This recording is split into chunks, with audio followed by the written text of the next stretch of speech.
welcome to Good Things Brings, where we spend some time with the artists of Good Things Festival ahead of festivities kicking off this December.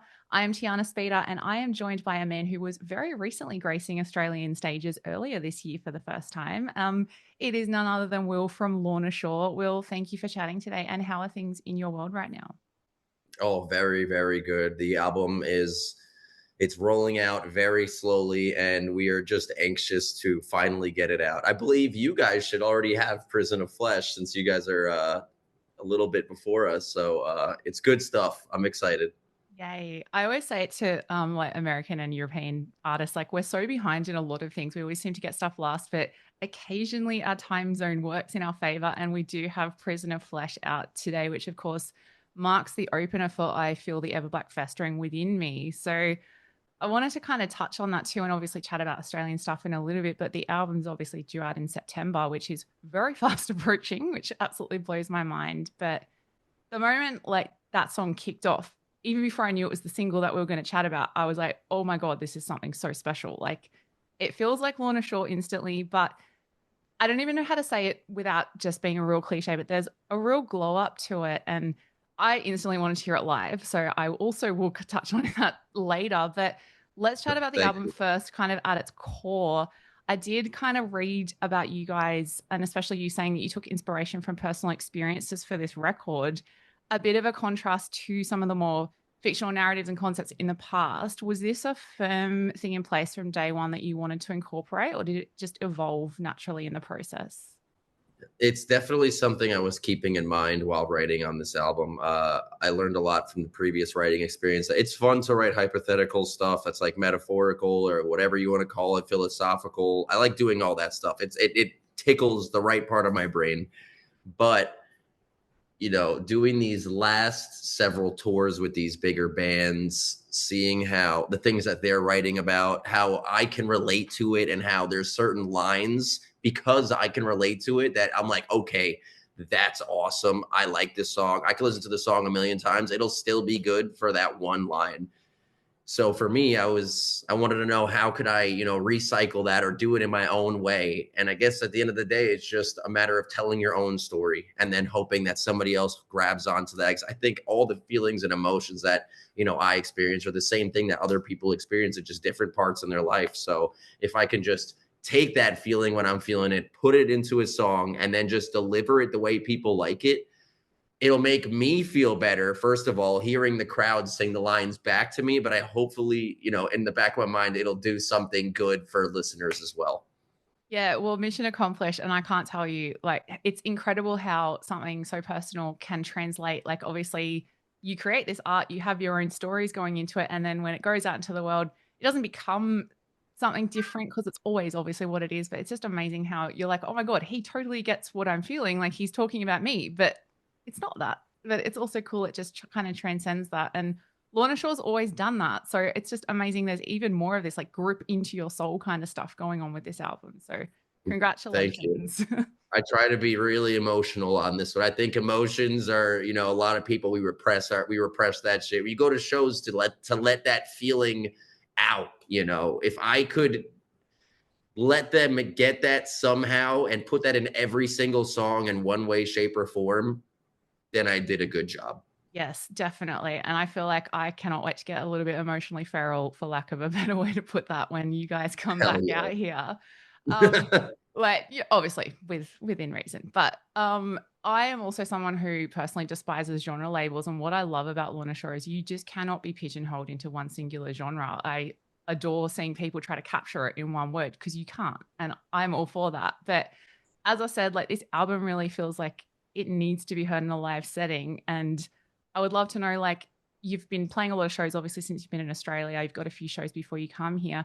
Have you been able to bust out some of these newer tracks in a live setting yet? And what's the reaction been like to the new material?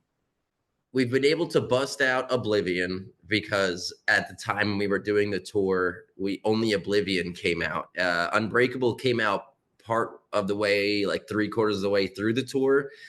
We didn't want to start playing songs that people didn't already know. That being said, it would have been freaking awesome to practice Unbreakable at the very least, just to change it up midway through the tour. We were playing in Finland. We were on TV. We're like, this is going to be awesome. We should definitely play Unbreakable. And we're like, well, nobody's practiced it except for me. So there's no way that that's happening. Only Oblivion is, we've only been able to play that. But so far, the reaction is insane. It's great to see people, they still love the heavy stuff, and Oblivion is one of the heavier songs. Prison of Flesh also being another one of the heavier songs on this album. But Oblivion, people love the breakdown. They always do. Hell yeah. And the chorus. So I mean, I think that's good. If you get a good chorus, then it's a good song. That's how I think about it. Recipe for success right there. And what's really exciting is that by the time you do come back, the whole album will be out. So not to like make you have a crystal ball and look ahead, but what is a song on the album that has not been played yet, which is most of them, but what is one you absolutely cannot wait to christen live? I can't wait to play Unbreakable. That's partially why I was very excited to do it on the last tour, why we didn't get to do it on the last tour at the same time. That being said, it has those certain moments, and it was very much written to be like a big arena style, the crowd is singing "We Are Unbreakable, Back at Me" kind of moment. And that's why, I wanted to play it on the festival runs, because can you just imagine like a festival full of people saying that line? That is in my mind, that is the coolest fucking feeling ever. So I mean, that's what the song is written for. That's why I'm very excited to play it. And I think on this next tour, because this next tour, we're going to have all 4 songs, actually. No, I think the whole album should be out by that point, but we're playing 4 songs off of it. So time will tell. We'll see how it goes. I cannot wait to see and check back in. And obviously on the live front, you were here very recently for your debut Australian tour. It was a very, very, very longly, hotly anticipated Australian adventure, entirely sold out too, might I add. But how did you find the Aussie fans and these shows in general? We love Australia. Being there, the thought that we could be there at all was crazy. We're in a metal band. We came to Australia and we had days off, which usually bands don't do, because you gotta, fast forward, get as fast as you can through all of Australia, make the money and get out. But we were fortunate enough where we were able to just have a couple off days, enjoy a little bit. I'm not going to lie. My favorite part was Perth. I know people got nothing good to say about Perth. They're like, what the hell? You like Perth? That place is fucking lame. I'm like, no, that was sick. I love the beaches everywhere. I love the community in Australia. At least the fans that I've met were really nice. And just saying, I love Asian food, specifically Japanese food. And there was like no end to it. In America, you go to some city, you're like, damn, I want to get some ramen, whatever, dumplings. You have to. I'm a big ramen Asian food lover. I start going through them. I'm vetting them. I'm like, this one looks bad. This one looks bad. Oh, we got one good one in like 10, Australia, it's just back to back.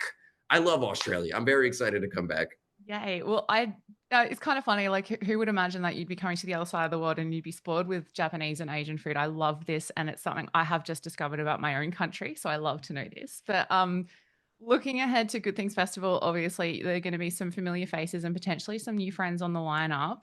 I actually asked Blothar from Gwar yesterday this question, and I'd love to know yours. If you could swap bands or appear or perform with any of the other bands on the lineup just for one show, who would it be? Because you were actually in his list. So you don't have to say Gwar, but I could also throw out some bands if that helps to prompt you with a couple of the bands. Yeah, that would be awesome, because I'm not going to lie. I wish I knew who was playing the festival. I haven't even looked at the lineup yet. So essentially just like some of the headliners, we've got Tool, Weezer, Garbage, Refuse, All Time Low, obviously yourselves. We've got Knock Loose. We've got Make Them Suffer from Australia. There's a heap more, but that gets us started. Does anything spring out there? Already 2 bands. Love Tool, love them so much, and I know if we're switching with them, that means they're playing an incredible spot, which is good in one way. Great light show. It's going to be at nighttime. Hell yeah, very sick. However, Make Them Suffer. That was what it was, right? You said Make Them Suffer. I love Make Them Suffer. I have been listening to them since their first album back in the day when the dude had the music video with the white shirt on. I was like, this is the fucking sickest band ever. So let's say hypothetically we switch with them. I imagine we have an earlier spot in the festival, which also sounds dope because that means you play and then you get to just watch other bands. And if there's anything that I've learned about just being at festivals, that the worst thing that you could do is just wait to play. Like you want that moment of finally like relief. You played, now you eat, you drink a beer, you watch the other bands. Yep. That's half of the experience for me. As before I was even in a band, it was just like go to the shows, eat, drink beer, enjoy the band. So if I can still get that, then hell yeah, that's a good spot for me. Perfection. Well, let's see what we can make happen. I don't want to obviously cause any dramas with our scheduling, but we'll see what we can arrange, even for maybe one day. Well, obviously, there's so much to look forward to with Lorna Shore coming up. We have your incredible new album to look forward to in full, but we also get to have you here for a second time in 2025. Cannot wait to have you here. Thank you for your time today, and we'll see you at Good Things Festival in December. I'll see you there.